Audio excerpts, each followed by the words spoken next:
Bonsoir à tout le monde. Aujourd'hui, la proposition du jour, l'imagination active et l'imaginal. Alors, Thomas n'est pas arrivé, mais j'ai quand même préparé le plan du cours. Sur la vidéo. Thomas, tu pourras le voir sur la vidéo. Le plan du cours aujourd'hui. La notion d'imaginal, mundus imaginalis, chez Henri Corbin, dans un premier temps. Ensuite, on va parler un peu de l'imagination active comme technique dans la psychologie occidentale. On va faire un petit topo sur la question des images et des archétypes. Regardez un peu ce qui se passe chez Jung et les gens qui l'ont suivi. Dans un quatrième temps, prendre le temps de distinguer ce qui est visualisation script, pour ceux qui font de l'hypnose, PNL, les visualisations type script et l'imagination active, qui, comme nous allons le voir, sont assez différentes. Et pour finir, je vous ai mis de côté tout un ensemble de techniques liées à l'imagination active et à l'imaginal. Alors, je me suis fixé comme objectif pour aujourd'hui de vraiment faire 1 heure ou moins. Donc si à un moment, vous voyez, il y a 5 chapitres. Donc si à un moment je suis toujours au milieu du 2 ou du 3 et qu'on en est à 30-40 minutes, faites-moi signe d'accélérer. J'avais confié cette tâche à Adrien, mais comme il est en train de partir dans une expérience déjà assez étrange. Ok, vous êtes prêts ? J'ai essayé de rendre cette notion la plus claire possible. Alors, parce que point de départ, elle me semblait un peu compliquée. Donc, je vais peut-être être dans quelque chose, je vais peut-être être un peu plus près de mes notes aujourd'hui. On va voir. Le mot « imaginal » nous est proposé par Henri Corbin en 1964. Henri Corbin est un philosophe qui étudie la mystique perse, qui étudie l'islam soufi dans ce qu'aujourd'hui nous pourrions appeler l'Iran. Il étudie ça dans les années 1940-1950. Il étudie en particulier un théologien iranien qui s'appelle Ibn Arabi, dont les concepts n'ont pas de translation ou de retranscription dans les langues européennes. Alors il est un peu embêté et il propose en 1964 tout un ensemble de traductions de concepts, dont le terme mundus imaginalis. Alors de quoi s'agit-il ? Il faut bien comprendre qu'on est ici dans une adaptation européenne de concepts soufis, d'autant plus de concepts du XIIe, XIIIe siècle. Donc on n'est pas tout à fait dans notre conception habituelle du monde. Dans la mystique perse de Ibn Arabi, il y a 3 mondes qui sont d'égale valeur ontologique, ce qui veut dire que ce sont 3 domaines d'expérience qui ont tous la même valeur. Nous, dans notre monde occidental, on aurait plutôt 2 mondes de même valeur. Le monde sensible, le monde de l'expérience qu'on peut faire avec les sens, avec les capteurs sensoriels. On peut peut-être fermer, ouais. Et le monde intelligible, le monde que l'on peut percevoir avec l'intellect. Dans la mystique perse, il y a un 3e monde, Alam al-Mital, que Henri Corbin choisit de traduire par Mundus Imaginalis. Dans la mystique originale, on parle du monde de l'âme et des formes imaginales. Mais ici, aujourd'hui, en Occident, parler de l'âme, ça peut prêter à pas mal de confusion. Donc on va rester sur l'idée d'un Alam al-Mital qui est traduit par Mundus Imaginalis. De quoi s'agit-il ? Quand il propose cette traduction, il explique que c'était un peu compliqué pour lui de traduire ça et de proposer un terme. Il propose le terme Mundus Archetypus, le monde des archétypes. Il discute pas mal de ça avec Jung. Ils se rencontrent dans les cercles d'Eranos et ils ont beaucoup de discussions sur ces concepts-là.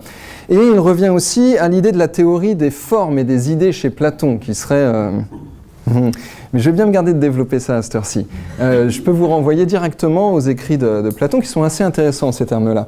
Mais dans l'idée du monde archétypal ou du monde des idées et des formes, il manque la notion d'image sur lequel pointe très précisément Alam al-Mital. Pour cette raison, il se dit on pourrait partir sur imagination et sur imaginaire. Deuxième problème pour Henri Corbin, imagination et imaginaire renvoient dans l'Occident de la deuxième moitié du XXe siècle à la notion de quelque chose qui est non réel. Et on en a parlé dans les tout premiers cours, nous avons en Occident une dualité entre ce qui est réel et ce qui n'est pas réel, ce qui est existant et ce qui est non existant.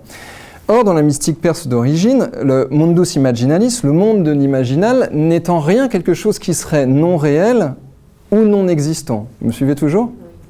Il faut donc pour Henri Corbin trouver un terme qui parle de cette réalité qui n'est pas habituelle pour les Occidentaux, qui parle d'image, d'imagination et d'imaginaire, mais qui n'est pas non existante, et qui n'est pas je vais noter ça, qui n'est pas non réelle. Alors on ne dit pas qu'elle est réelle et qu'elle est existante. On dit qu'elle n'est pas non existante, qu'elle n'est pas non réelle. Et pour démêler toute cette énigme, il propose le terme imaginal comme un dérivatif possible du latin imago. Il propose que si du latin imago on a pu faire image, imagination et imaginaire, il propose imaginal, tout comme avec le terme originaire, on peut faire le terme original, ce qui n'a pas la même signification. Un nouveau terme pour un concept nouveau. Ça vous paraît clair ? Alors je vais vous proposer de vous accrocher un instant pour la suite du premier chapitre. Le monde imaginal, mundus imaginalis, n'est pas de la nature de la dualité corps-esprit. On pourrait dire que c'est un espèce de monde intermédiaire entre le monde sensible et le monde intelligible. Et comme il n'a pas cette dualité corps-esprit, l'organe de perception et la fonction de connaissance sont la même chose. Vous l'avez ? L'organe de perception, ce qui perçoit l'imaginal, et la fonction de connaissance, le fait de percevoir l'imaginal, sont la même chose. Bon, on pourrait, avec un peu de logique, on peut le voir brièvement. S'il y a un corps et un esprit, il y a un corps qui perçoit le monde sensible, et puis il y a un esprit... ça y est, je suis en train de me perdre dans l'explication. Il y a un corps qui perçoit le monde sensible, et il y a un esprit qui a fonction de connaissance. Or, le monde imaginal est intermédiaire entre ces deux mondes, entre le monde du sensible, perceptible, et le monde du psychique, intelligible. De ce fait, organes de perception et fonction de connaissance sont une seule chose. Ça va ? Super. Ce sont les postulats de Henri Corben. Alors, j'ai pris ces notes à lui. L'imagination active est une faculté spirituelle. Peut-être qu'aujourd'hui, on dirait une faculté psychique. Mais peut-être pas. Donc, restons dans ces termes à lui. L'imagination active est une faculté spirituelle indépendante de l'organisme. Elle est liée à un corps imaginal. Et l'imagination active est également une capacité cognitive, une fonction de connaissance et organe de connaissance. Voilà, ça je vous l'ai dit. L'organe et la fonction ont pour principe d'être en interaction avec l'intérieur. Ça va ? Ça t'a plu, ça ? J'ai peur, ça fait que commencer. Tout à fait.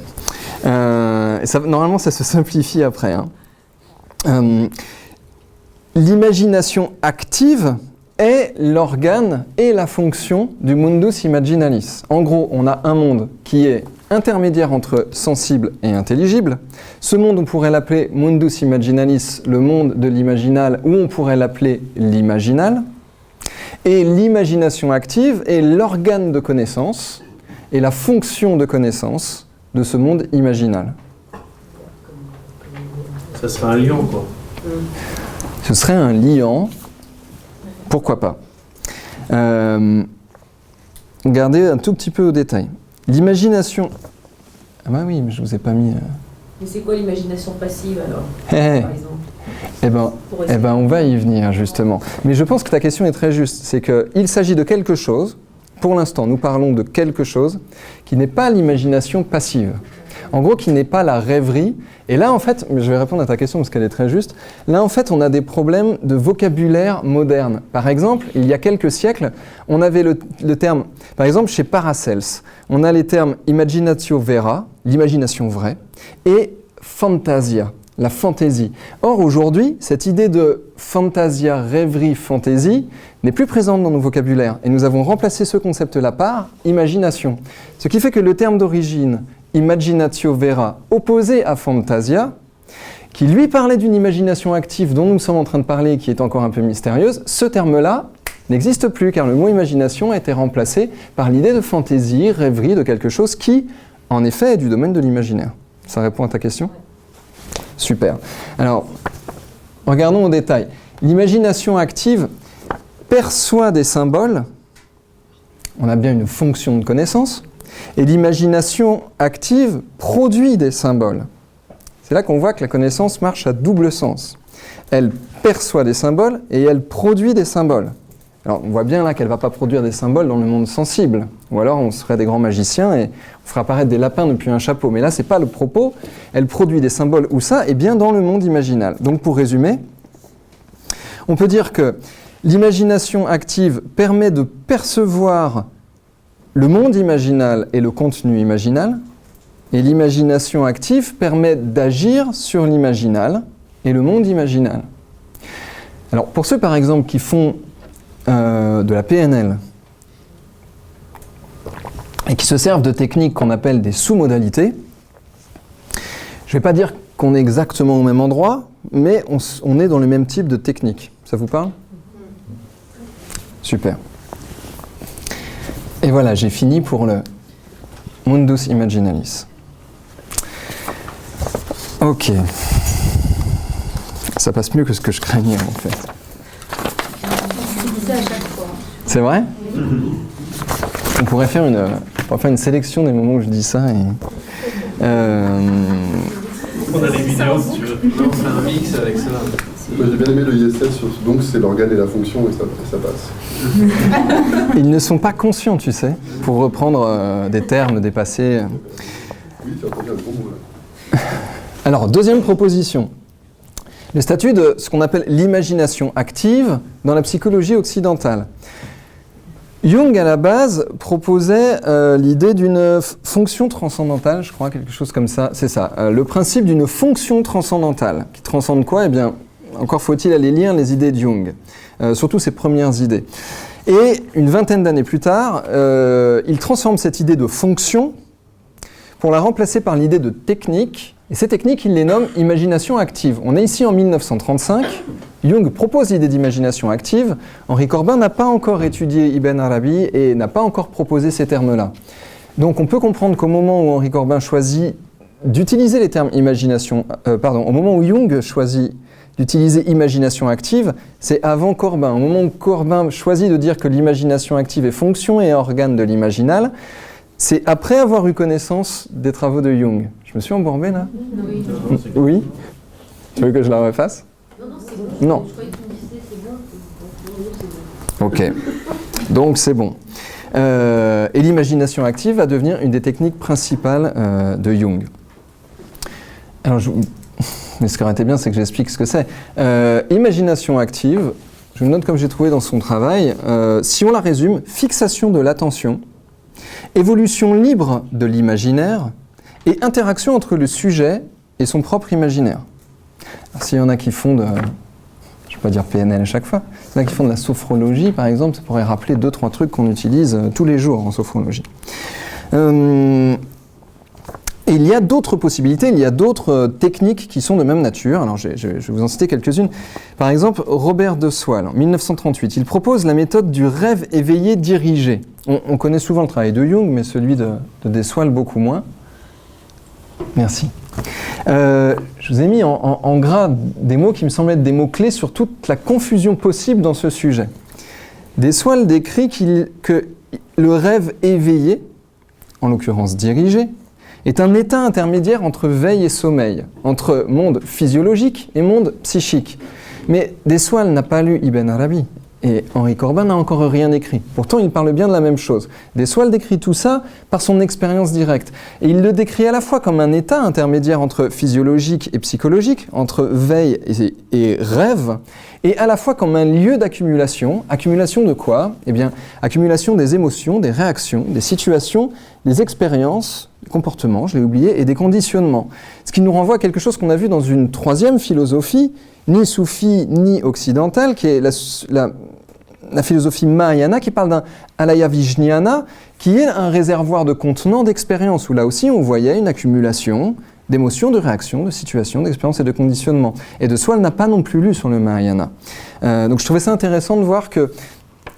Comment dire ça ? Ils l'ont tous trouvé, le truc. Mais c'est compliqué pour nous d'en parler parce que on ne nous a pas enseigné ces réalités-là. Donc on va essayer d'établir un peu de quoi il s'agit pour voir ce qu'on peut en faire dans nos pratiques.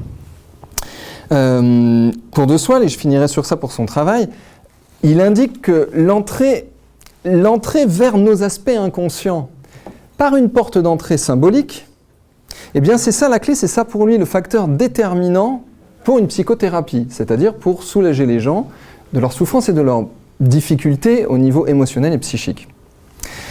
Quelques dizaines d'années plus tard, James Hillman continue le travail de Jung sur la notion d'imagerie et d'imagination active. James Hillman prend ses distances avec Jung, au sens où il dit Jung a beaucoup focalisé sur le self et sur la notion d'individuation qui venait de l'idée de réaliser un self, un grand soi avec un grand S majuscule. Il prend un peu ses distances avec ça, c'est en 1975, on est déjà dans des approches un petit peu plus cognitives au sens mathématique et informatique de l'esprit. Et lui, James Hillman, je vous l'ai mis là, lui, il insiste sur l'idée de dynamique psychique et de structure d'organisation de la psyché. Bien sûr, Jung parlait de cela aussi, mais James Hillman fait un focus sur cette idée-là. Et je vous ai noté ces idées clés.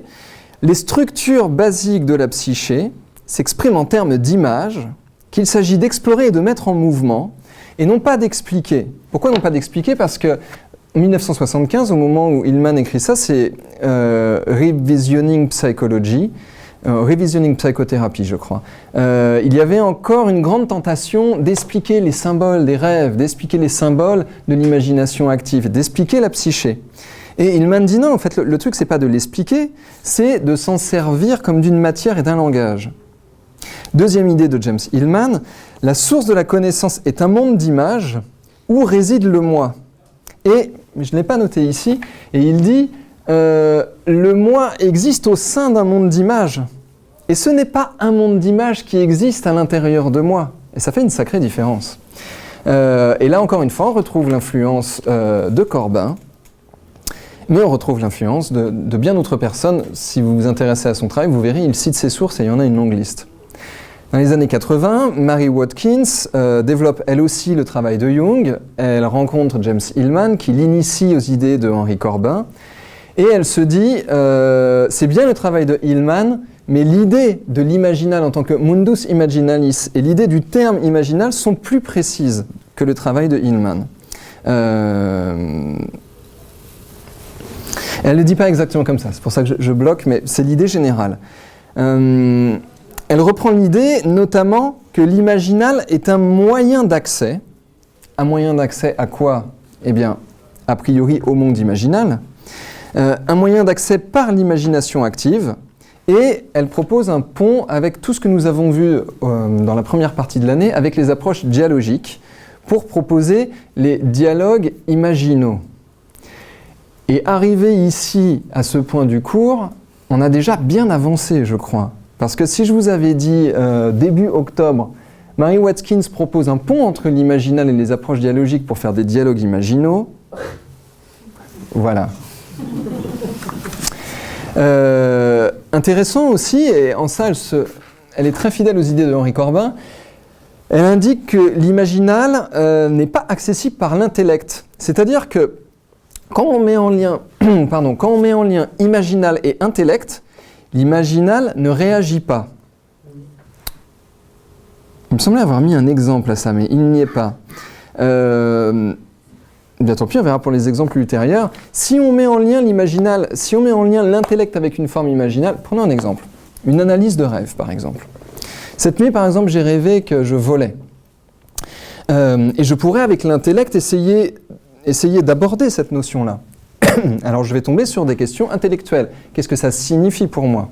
Aussi sur des questions de type gestalt. Qu'est-ce que ça dit de moi ? Eh bien, pour Mary Watkins, l'intellect ne peut pas être en lien avec l'imaginal.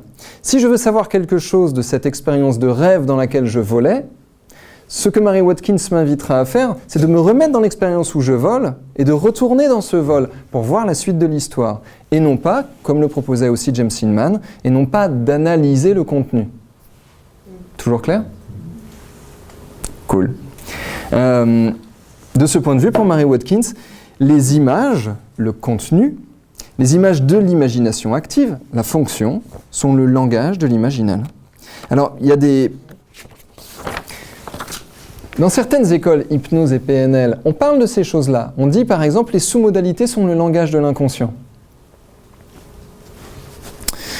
En fait, c'est pas tout à fait juste parce que les sous-modalités sont des représentations sous forme compréhensible du conscient, du contenu de l'inconscient, et non pas le langage de l'inconscient. Ça, c'est confondre le fond et la forme. Et cette parole n'engage que moi, pour le coup.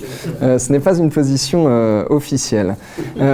C'est aussi pour ça, juste un instant, c'est aussi pour ça qu'on essaye de dépasser les termes conscient et inconscient, comme je l'ai déjà dit plusieurs fois depuis le début de l'année, parce qu'ils posent des confusions qui, ici, avec le concept d'imaginal et d'imagination active, confusions qui, ici, sont un peu dépassées. Dis-moi. Donc en gros, ça veut dire que l'imaginal est absorbable par l'intellect. Parce que là, au départ, ce n'est pas absorbable, mais si l'intellect peut retraduire un langage pour discuter avec son imaginal, quelque part, à travers les sous-modalités, c'est qu'il y a quand même une certaine absorption par l'intellect. Par le conscient, du moins.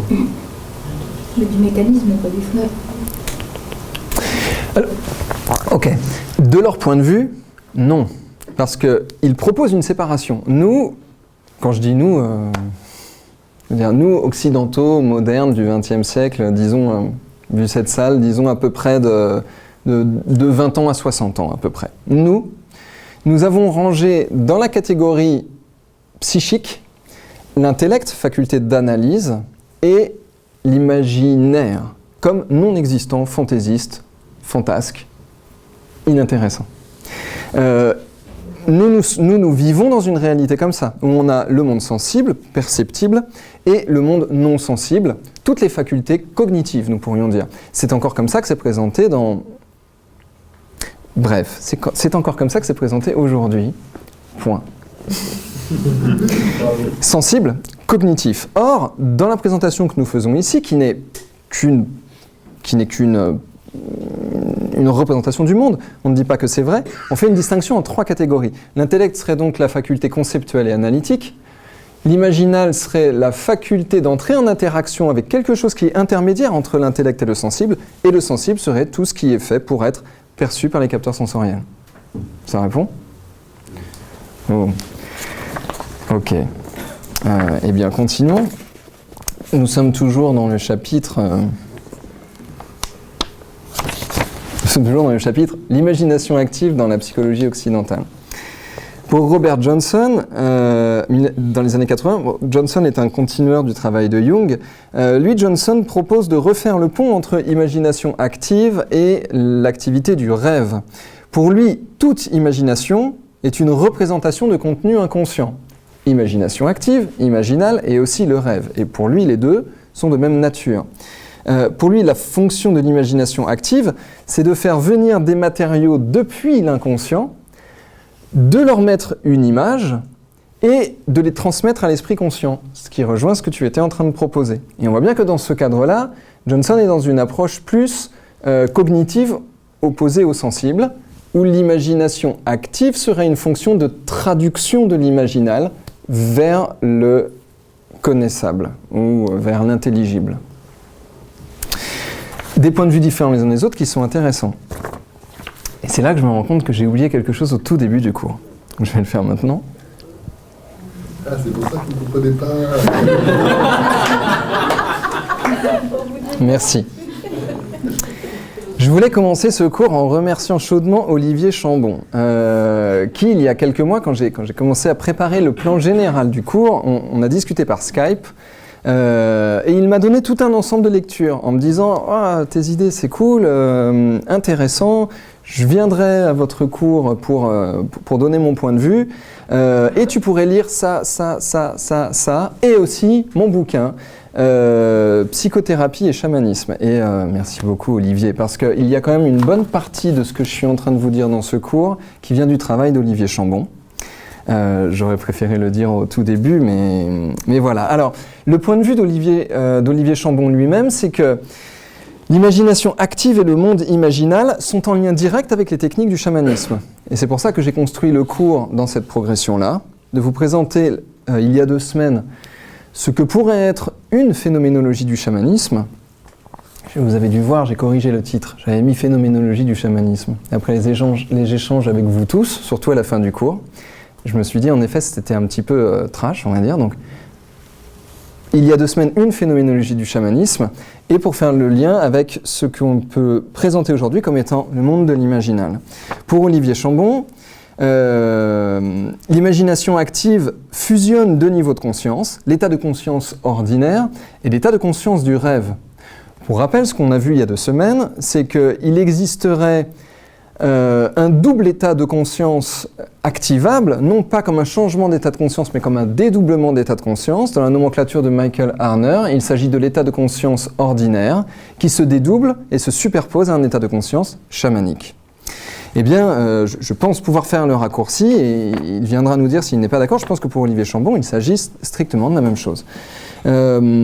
Pour lui, enfin, l'imagination active, avec ces 2 niveaux assemblés ensemble, permet un dialogue de l'esprit conscient avec l'esprit inconscient qui donne accès au soi, au sens jungien, le grand soi avec un grand S, qui est la synthèse des 2. Et, nuance intéressante d'Olivier Chambon, il dit à ce stade-là, la synthèse des 2 n'est pas réalisée, à ce stade-là, la synthèse des 2 est en train de se faire. Pas au sens où elle va être finie à la fin de l'exercice, mais où elle est en train de se faire. Alors, pour finir sur ce chapitre, nous en hypnologie, notre point de vue, le point de vue du moins que nous essayons de mettre en place et le point de vue qui se dessine petit à petit avec nos recherches, correspond en nombreux points aux travaux de James Hillman, de Mary Watkins, aux travaux de Johnson et aux travaux d'Olivier Chambon, avec quelques petites nuances. Par exemple, là où Olivier Chambon propose l'idée d'un esprit conscient et d'un esprit inconscient, nous parlerions plutôt, et nous l'avons dit dans les dernières semaines, d'une faculté d'attention et d'observation et d'agentivité, ça va, qui serait la traduction, mais un peu plus large de esprit conscient, faculté d'attention plus faculté d'agentivité, et de l'autre côté un esprit inconscient qui, pour nous, serait des contenus imaginaux et archétypaux qui sont externalisés. Elles font sens, ces phrases ? Super. Et il reste une autre question, mais qu'on développera plutôt dans les prochaines semaines, des questions de schéma séquentiel ou d'ensemble de séquences de volition et d'automatisme.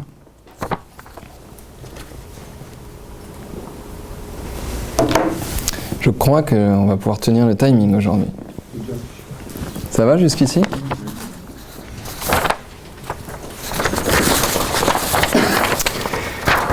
Ok, continuons.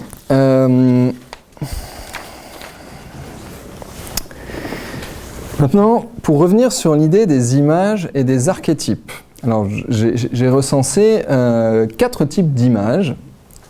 Ce que Jung appelle les archétypes ou images primordiales. Les motifs archétypiques qu'on appelle des mythologèmes, ça ne s'invente pas. On pourrait rester sur motifs archétypiques. Et oui, en fait, je vais aller au bout de la liste. Des images motrices et, tiens, il en manque, et l'imaginaire comme un facteur éventuel de guérison. Alors, pour les gens sur la vidéo, parce qu'ils ne pourront pas avoir entendu ça, quand je dis mythologème, ça s'esclaffe un peu dans la salle. Le truc, c'est qu'on est dans une science ici, vous voyez, ce qu'on essaye de mettre en place petit à petit, on pourrait dire peut-être c'est une philosophie, ou peut-être c'est un regard sur le monde, mais ça fait quand même quelques centaines d'années que des gens travaillent sur tout ça, surtout une bonne centaine d'années, que des dizaines et des dizaines d'Occidentaux travaillent sur ces questions.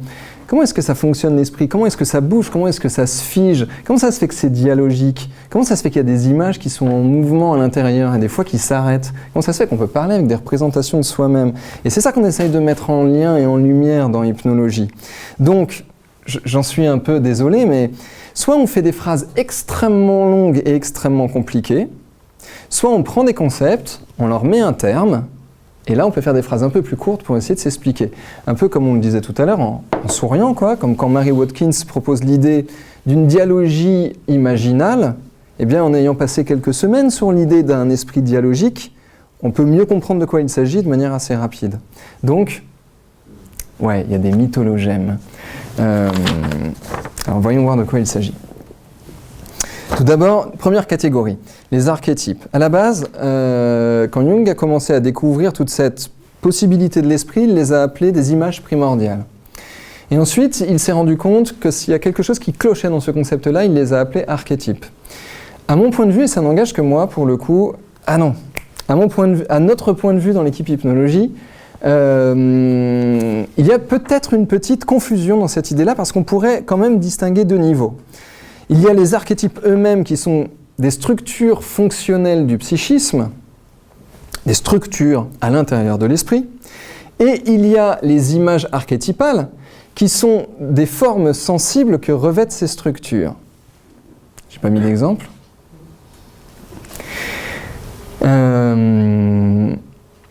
Vous voyez par exemple, prenons la figure du père par exemple. La figure du père, c'est une structure dans mon esprit qui peut se transposer sur bien des personnes, qui peut se transposer sur mon père biologique par exemple, mais peut-être aussi sur mes professeurs d'école, peut-être aussi sur un collègue s'il fait figure d'autorité sur moi.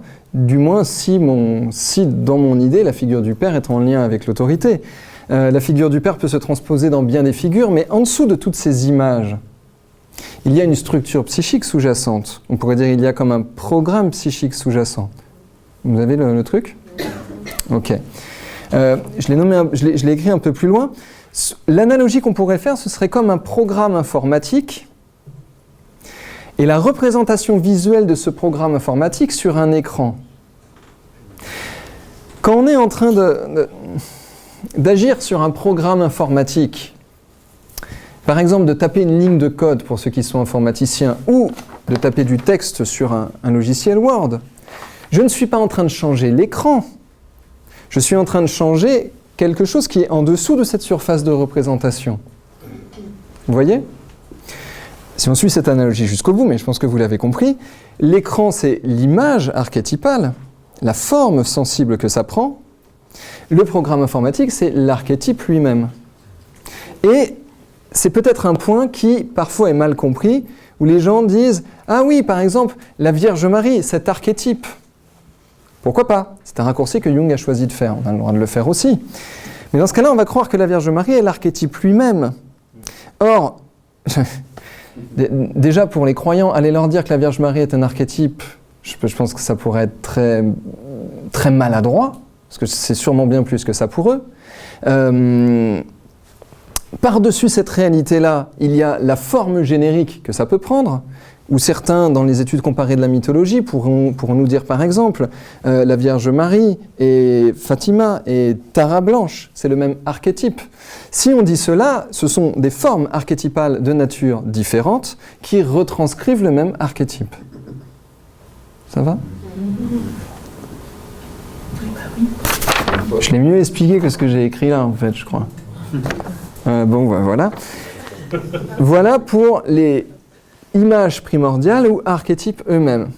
Dans une deuxième catégorie, il y a les motifs archétypiques que Jung a nommés les mythologèmes. Alors, le mot est un peu barbare au début, mais en fait, il est très simple. Les motifs archétypiques ou mythologèmes, ce sont des séquences d'actions archétypales.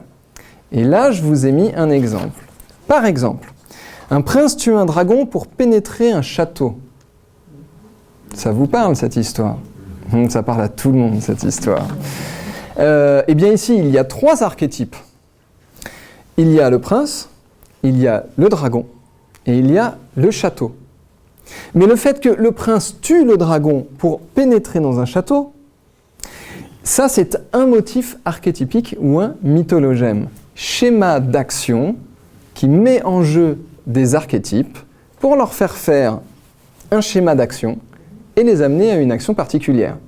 Il y a le avant ce mythologème et le après. Parce que avant, il y a un gars devant un château, il y a un dragon, et bah c'est chaud quoi.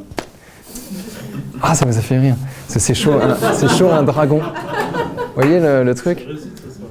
C'est pas mal, hein ? Ou alors vous êtes habitué à mon humour bizarre. Donc avant, il y a cette scène-là. Un prince, un dragon qui empêche d'entrer dans un château, et après, il y a un prince dans un château et un dragon mort. C'est plus tout à fait le même état, là. Alors, pour peu que ce truc-là soit une représentation de l'état psychique de quelqu'un, je pense qu'il pourrait se sentir mieux après qu'avant. Il pourrait. Sauf si le dragon servait à protéger le château. Dans ce cas-là, ça pourrait avoir foutu le bordel. En tout cas, il y a un avant et un après. J'avais pas prévu de raconter autant de bêtises, mais la conclusion de cette histoire pourrait être fais bien attention si tu es le prince avant de tuer le dragon. Vérifie s'il ne servait pas à protéger ton château. Parce que si tu rentres dans un château qui n'est plus protégé... Enfin bref, je voudrais pas... voilà. Pour revenir à un truc un peu plus sérieux, du coup, de la même façon qu'il est important de distinguer la figure archétypale, la forme que prend l'archétype et l'archétype lui-même, à nouveau, il est important de distinguer le mythologème lui-même, programme psychique, cette fois en mouvement, séquence d'actions qui amènent d'un état à un autre état. Il pourrait être important de séparer, de distinguer le mythologème lui-même de l'apparence qu'il revêt, qui va être une forme, séquence archétypique. Clair ? Super. Alors, qu'est-ce que j'ai noté en dessous ? Il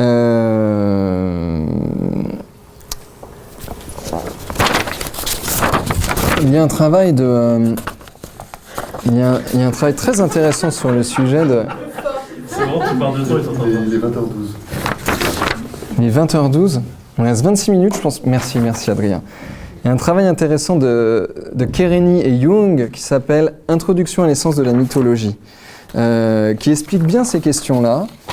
Une des idées, par exemple, c'est que la mise en interaction et la mise en mouvement d'archétypes vers une situation donnée, eh bien, c'est cela qui est comme une structure de base, un composant de base. Pour ceux qui comprennent les mathématiques, ce serait comme les nombres premiers, ou par exemple dans le vocabulaire, ce seraient les lettres de l'alphabet pour composer des mots.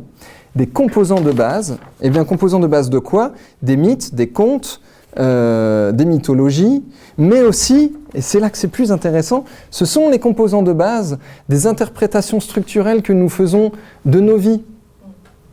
Ah, il m'est arrivé ça, et ça me renvoie à tel truc, qui fait que je me sens pas bien, parce que ça me rappelle telle histoire. Alors, il y a aussi les coex de Grove dans cette histoire-là.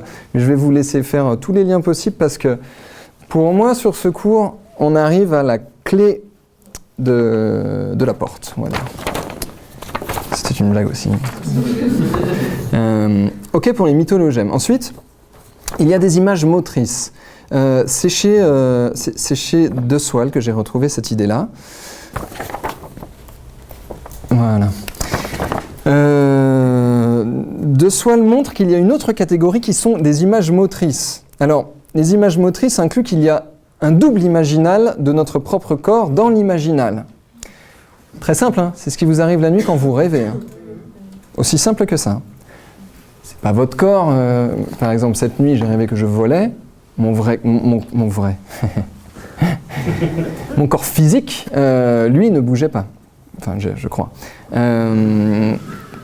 Donc, des images motrices qui incluent un double imaginal de notre corps qui se met en mouvement dans l'imaginal. Et Robert De Swal, dans son travail sur les rêves éveillés dirigés, a mis en lumière que si on dirige ce corps imaginal vers le haut, ça amène à un certain type d'expérience. Si on l'emmène vers le bas, ça amène à d'autres types d'expériences. Je pensais avoir noté lesquels, mais c'est peut-être un peu plus loin, je vais juste vérifier ça.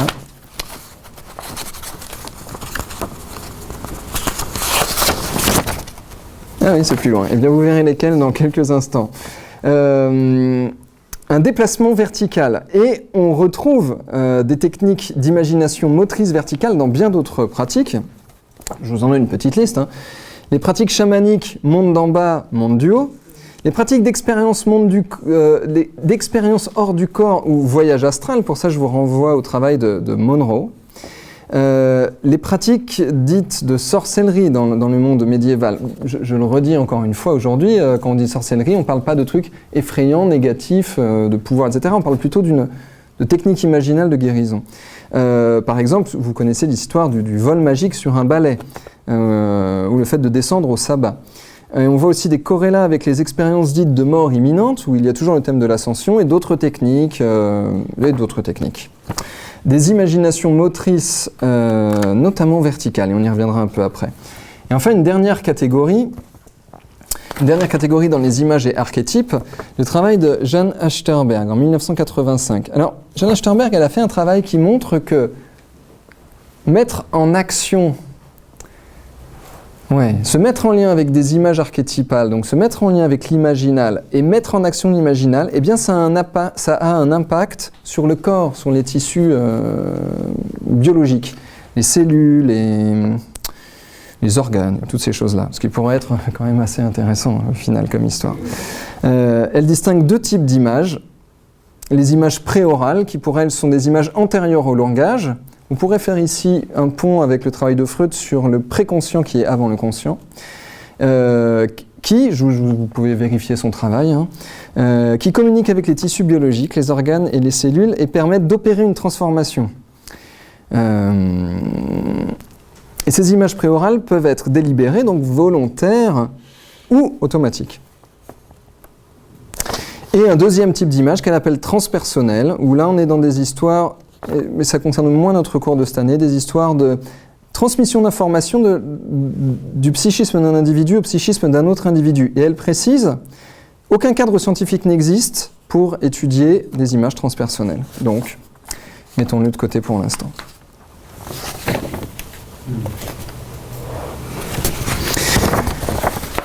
Alors,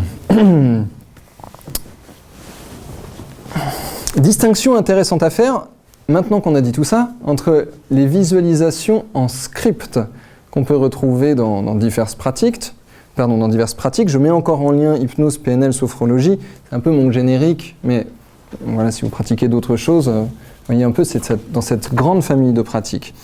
L'idée du script de visualisation, du point de vue de ce que nous venons dire, ce sont des séquences complètes de mythologèmes, mis bout à bout, qui sont préparées, et on va demander à un individu de les imaginer. Alors si Mary Watkins dit vrai, et que la mise en action de ces images et de ces mythologèmes a un impact sur les tissus, dans ce cas-là, ça a un impact direct sur le corps. Et c'est là qu'on pourrait se demander, est-ce que toute séquence de mythologèmes est bonne pour tout individu ? Eh bien, peut-être pas. En termes d'imaginal, ces scripts qui sont préprogrammés, en termes d'imaginal, ils vont forcer, ils vont contraindre les dynamiques propres au monde imaginal, et donc ces éventuels corrélats psychiques et physiologiques. On peut donc dire que des techniques de script en visualisation ne tiennent pas compte des dynamiques psychiques inconscientes inhérentes à un individu. Vous me suivez toujours ? Ça ne tient pas compte des stratégies des dynamiques psychiques d'un individu, et ça ne tient pas compte de ce qu'on appelle leur écologie. Et par écologie, nous pourrions dire, c'est une proposition, nous pourrions dire le système de maintien en cohésion de l'ensemble des structures psychiques. Si on imagine des rouages où les structures psychiques sont, vous voyez, sont dans un mécanisme, eh bien peut-être qu'en bouger une fait bouger tout le reste, et que ça a un équilibre temporaire. Peut-être, mais je pense qu'on y reviendra dans quelques semaines. Olivier Chambon, encore une fois, indique que il s'agit, avec ses visualisations et ses scripts, de programmer l'inconscient pour qu'il fasse ce que l'ego désire. Et il prévient, il nous invite à être prudents sur la limite de ces techniques, par exemple en hypnose, en PNL, et dans des pratiques qu'on appelle des pratiques type loi d'attraction. Où là encore une fois, loi d'attraction, je n'avais pas prévu d'en parler, mais pour le dire brièvement, on imagine le futur qu'on désire. Mais c'est peut-être pas du tout écologique d'imaginer le futur qu'on désire, parce que qui désire ce futur-là ? Laquelle des personnalités de surface désire ce truc-là ? Et lesquelles en dessous désirent autre chose et ne sont pas prises en compte ? Eh bien, on ne sait pas. Donc, cela pose quelques questions sur l'agentivité, une fois de plus. Ça pose des questions sur la personnalité immédiate qui décide pour l'ensemble de la psyché. C'est des questions aussi qu'on pourrait se poser de manière très sérieuse dans les pratiques d'auto-hypnose, pour les gens qui pratiquent l'auto-hypnose. Pourquoi déjà ? Je suis en train de perdre le fil. Oui, on pourrait se poser la question sur les pratiques d'auto-hypnose, parce que qui dit que c'est écologique ? Par exemple, dans la pratique de l'hypnose ericksonienne, au point de départ d'un accompagnement, on fait quelque chose qui s'appelle déterminer l'objectif. Mais on n'a jamais dit qu'on déterminait l'objectif de la personnalité de surface qui vient et qui dit « moi j'ai envie de tout foutre en l'air et de partir sur une île déserte ». Ça va peut-être être la catastrophe de réaliser ce truc-là. Même si en apparence, ça soulagerait de le faire là, immédiatement. Non, on va plutôt déterminer l'objectif de l'ensemble de la structure psychique pour qu'elle définisse un nouvel équilibre où la personnalité de surface ne sera plus dans un mécanisme de problématique, de frustration, de détresse, de désespoir, de souffrance, et j'en passe. L'auto-hypnose aussi. Bien sûr, bien sûr. La question, c'est que la différence qu'on pourrait voir... Alors, je ne dis pas que l'auto-hypnose, c'est pas bon. Ça demande, à mon point de vue, en tout cas, ça demande de l'apprendre et de comprendre ce qu'on fait avec son propre esprit. Mais ça, c'est que mon point de vue. La seule différence, c'est que dans de l'hypnose guidée qu'on pourrait mettre en parallèle à de l'auto-hypnose, où on se guide soi-même, dans de l'hypnose guidée, si c'est accompagné par quelqu'un qui est bien formé, l'accompagnant va voir le problème d'écologie et va voir qu'il n'y a qu'une part de la personnalité qui essaye d'écrabouiller les autres et que c'est elle qui veut aller dans cette direction-là et que c'est ça le vrai problème. Et toute la thématique va se renverser. Je fais un truc très générique, hein. Moi je suis pas ici, moi je suis pas formateur en hypnose ericksonienne d'ailleurs, donc c'est pas vraiment mon domaine de dire ce que je viens de dire là. En auto-hypnose, il n'y a pas l'accompagnant pour voir ça. Alors après on peut s'amuser un peu, on peut faire de l'auto-hypnose et dire il y a moi qui travaille sur ça, puis il y a moi qui m'accompagne moi-même pour surveiller que ça va bien. Mais peut-être que celui-là se trompe aussi. Donc, vous avez vu, hein, je vous l'ai dit l'autre fois pour le chamanisme, j'ai dit plusieurs fois depuis le début de l'année, soyons prudents avec ces outils, parce que quand on commence à regarder une espèce de science de l'esprit ou une science de l'hypnotique, on voit que ça demande d'être un peu prudent quand même, parce que c'est compliqué toutes ces affaires-là. Voilà, pour le dire en termes simples. Excuse-moi, il y a une phrase, cette écoute ne tient pas compte des dynamiques psychiques inconscientes. Pour moi, c'est presque le contraire. Parce que si on fait un crypte, par exemple, si on veut l'utiliser pour chercher à retirer des problématiques, justement, on va tenir compte des dynamiques psychiques pour changer. Il y a quelque chose que je ne comprends pas. C'est presque le contraire que je comprends. Oui, tout à fait. Crypte pour changer ou améliorer une structure. Je développe le point d'après et je réponds à ça. En parallèle des scripts de visualisation dont nous venons de parler, il y a l'idée d'imagination active dont nous avons parlé juste avant, où là, à l'inverse, les pratiques dérivées d'imagination active proposent, ça va répondre en partie à ce que tu soulèves, à une réceptivité de l'imaginal. On se place en tant qu'imaginant, mais aussi en tant que spectateur de contenu. Elle propose aussi de prendre en compte les contenus qui apparaissent à l'imagination active, à la connaissance peut-être, de prendre en compte les contenus qui s'imposent à nous et non pas qu'on impose à l'esprit, et elle propose un dialogue qui peut consister en des séquences, on va lancer puis laisser défiler, ou qui peut consister en un véritable dialogue verbal entre des parts, toutes les techniques dialogiques dont nous avons déjà parlé. Et c'est là que ça rejoint ta question. On pourrait dire qu'il y a deux grandes familles, visualisation en script préprogrammé, vous voulez arrêter de fumer? Oh, mais nous avons un script sur mesure. Et en plus, ça pourrait marcher. Ou alors, imagination active, vous voulez arrêter de fumer, on va aller regarder dans le monde imaginal. À quoi ça sert? Pourquoi c'est là? Comment c'est utile? Est-ce que ça l'est encore ou pas? Parce que peut-être que ce n'est pas le moment d'arrêter. Comment est-ce qu'on peut changer tout ça dans l'imaginal? Et on va, et je pense là répondre à ta question, et avec ça, on peut faire un scénario sur mesure. Et je pense que, et là je vais dire un truc très très personnel, je pense que le grand praticien d'hypnose, le magicien ou l'artiste de l'hypnose, il fait ça. Il rentre dans l'imaginal de l'autre. Il ne rentre pas dans un monde imaginaire, hein, il ne rentre pas dans le cerveau de l'autre non plus. Hein. Il rentre dans l'imaginal de l'autre pour en comprendre les structures sous-jacentes et il propose à l'autre de le modifier. Il ne le modifie pas. Il propose à l'autre dans toute sa complexité, conscient, sensible, imaginal, que l'autre le modifie lui-même. Ça, c'est ce que moi je comprends de la pratique de l'hypnose ericksonienne telle qu'on me l'a transmise. Attends, je voudrais juste finir sur la réponse pour Boris. Maintenant, peut-être qu'il y a des thématiques pour lesquelles tous les mythologèmes fonctionnent. Je ne sais pas. Peut-être que c'est le cas. Et peut-être que les rituels de passage, ça marche à tous les coups parce que c'est du sur-mesure pour des thématiques. Joyeux anniversaire, souffle les bougies. Bonne année. Pour se rappeler que le temps passe, par exemple. Fêter un diplôme. Peut-être que les rituels de passage ont un lien avec ces choses-là et on le vérifiera dans les prochaines semaines. Et pour finir de répondre à ta question, parce que ça me semble être vraiment une question clé, on n'est pas non plus dans un truc super manichéen, soit de la visualisation préprogrammée, soit de l'imagination active où on laisse l'autre avec son imaginal et il avance dans son propre imaginal. Il y a peut-être un peu de souplesse entre ces deux idées-là. Peut-être par moment, on peut aller un peu plus vers quelque chose qui serait un grand générique, par moment revenir un peu plus sur quels sont les symboles de l'autre, quelles sont ses compréhensions de tout ça. Et peut-être qu'en alliant un peu les deux, on a répondu à ta question. Bref.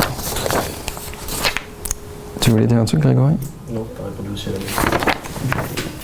même.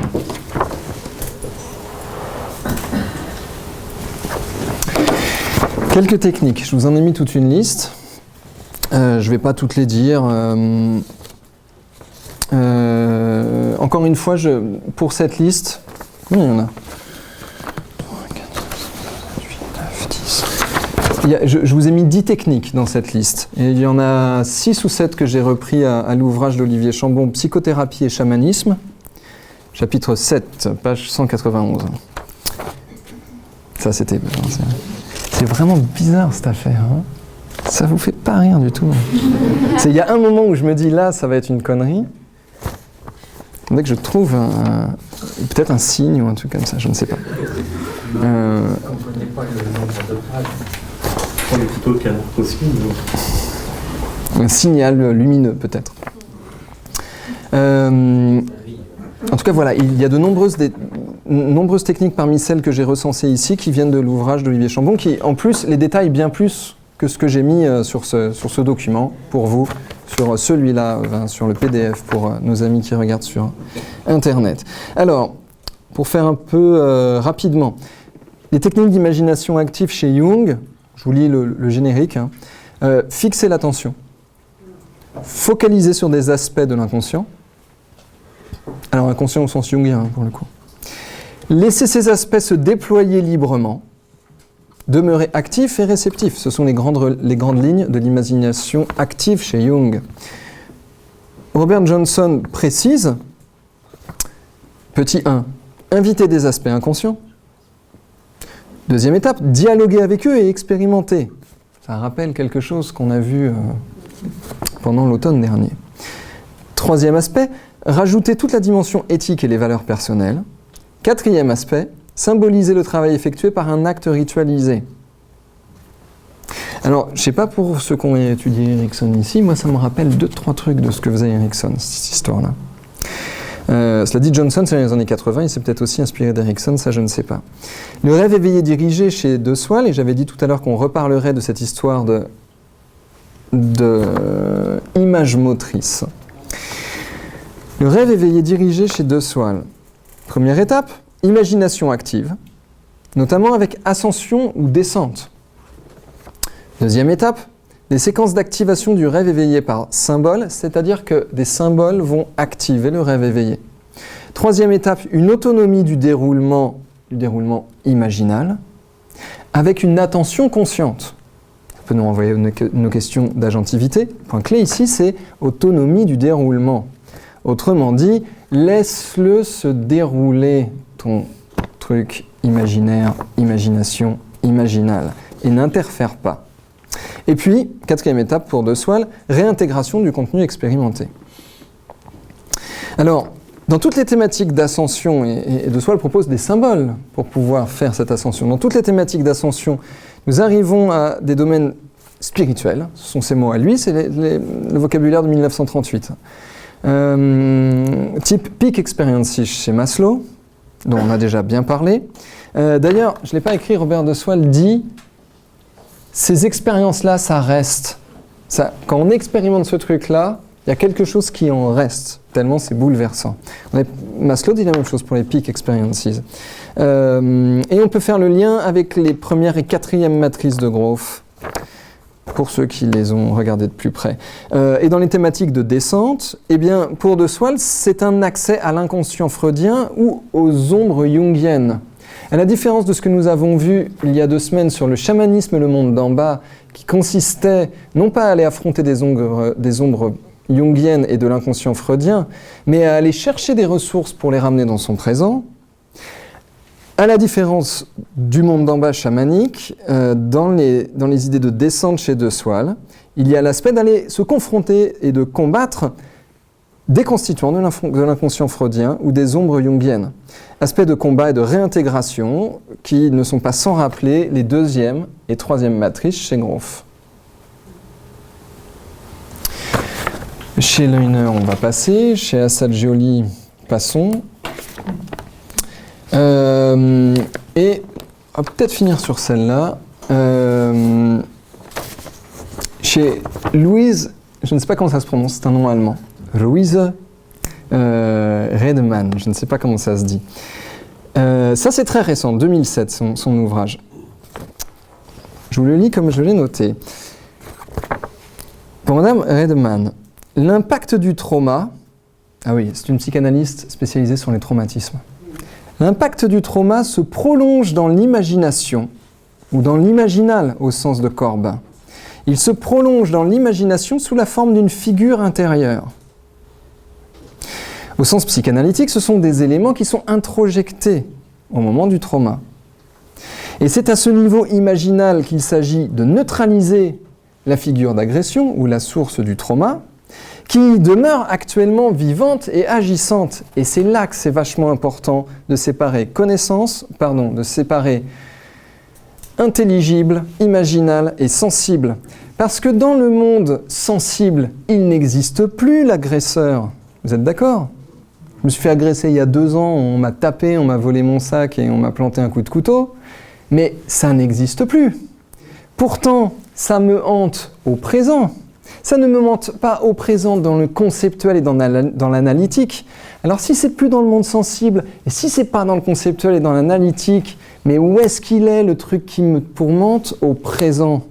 Eh bien, il est dans l'imaginal. Et c'est parce qu'il est réel et présent et existant dans l'imaginal que Madame Redman propose qu'on s'en occupe là où il existe, au présent, dans l'imaginal. Parce qu'on s'en fout de se dire « j'étais pas bien il y a 2 ans ».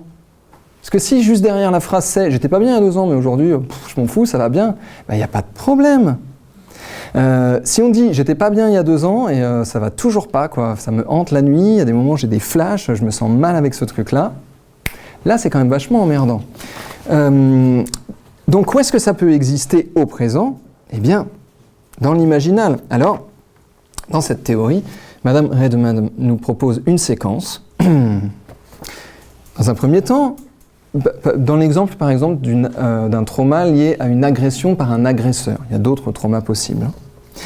Par exemple, dans cet exemple, d'abord nommer l'agresseur, ensuite lui donner une forme. Là, on rentre dans l'imaginal. Évidemment, au moment où on lui donne une forme, il y a quelque chose qui va répondre. Hein. C'est le fameux dis le premier truc qui te passe par la tête là. C'est à quelle forme ? C'est à quelle forme ? Toc, c'est l'imaginal qui répond à ce stade-là. Nommer l'agresseur, lui donner une forme, appeler un auxiliaire intérieur imaginal pour affronter l'agresseur imaginal. Vous suivez toujours ? Quatrième étape, neutraliser cette forme imaginale. Ça va pas être très compliqué, hein. Avec vous et l'auxiliaire, ça devrait bien se passer. 5e étape, trouver le trésor que cette forme imaginale avait volé et le récupérer. 6e étape, prendre conscience de l'effet de la récupération de ce trésor sur notre vie. Très intéressant, les présupposés qui sont là-dedans. Il y a le présupposé, alors quand je dis présupposé, pour ceux qui ne sont pas habitués à cette idée, c'est très intéressant ce que ça sous-entend, on pourrait dire. Il y a le présupposé qu'au moment du trauma, quelque chose qui appartenait à la personne a été volé et que la figure qui a volé cela le détient dans le monde imaginal et continue à agir. Bon, là, on retrouve tous les autres, hein, Maslow, Jung, Grof, l'énéagramme, on retrouve à peu près tout ce qu'on a vu depuis le début. Hein. Et que si on récupère ce qui a été volé après avoir neutralisé cet agresseur imaginal, eh bien, vérifier les travaux et les résultats surtout de Madame Redman, diminution et résolution des signatures traumatiques, ce qui peut être quand même plutôt pas mal. Alors il y a d'autres gens qui font des choses comme ça, on pourrait en faire une liste très longue, moi je vous en ai mis 10 ici, et donc quelques autres techniques, le Totem Pole Process de Steve Gallegos, qui sera avec nous dans un mois ou deux, Nourrir ses démons de Lamatsultrim Alion. Voilà, et je vous en ai mis toute une liste avec les bibliographies, vous pourrez creuser. Et aujourd'hui, Thomas, c'est toi? Comme j'ai pas mis... J'ai fait une conclusion. On appuiera après. Alors, je vais vous la lire, sinon je vais repartir sur un truc de 10 minutes. Nous pensons qu'il y a la nécessité d'une revalorisation didactique du statut de l'imaginal. Moi aussi, je vais adapter cette phrase-là quand même. Autrement dit, il faudrait peut-être y réfléchir un petit peu plus à cette histoire d'imaginal et le remettre dans les recherches modernes. Je dis ça pour ceux qui sont chercheurs, par exemple. Ça vaudrait le coup parce que ça aide les gens. Voilà, pour faire bref.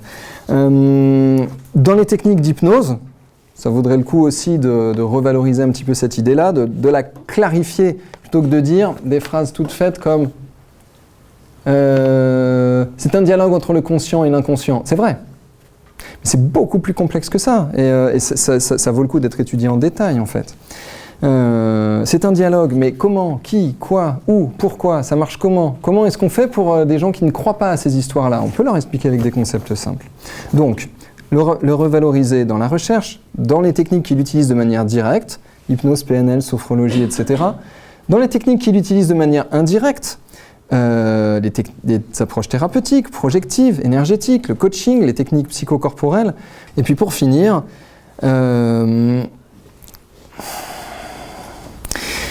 si l'imaginal est un intermédiaire entre l'intelligible et le sensible, il est fondamentalement subjectif, et c'est ça qui nous intéresse. Nous sommes dans la question d'objectiver la subjectivité. Et l'imaginal pourrait correspondre à bien des choses que nous avons vues depuis le début de l'année, pourrait être une interface sur les cartographies de l'esprit, sur les réactions comportementales archétypales, réactions au stress, réactions à l'extérieur. Ça pourrait être une interface pour toutes les approches dialogiques, pour les psycholocalisations et pour les approches dites chamaniques, autrement dit, pour tout ce qu'on a vu depuis le début de l'année. Il est donc, je vais le lire comme c'est écrit, il est donc nécessaire d'étudier de très près cette réalité subjective potentielle qui pourrait être un des moteurs principaux des moyens de transformation de la subjectivité. Et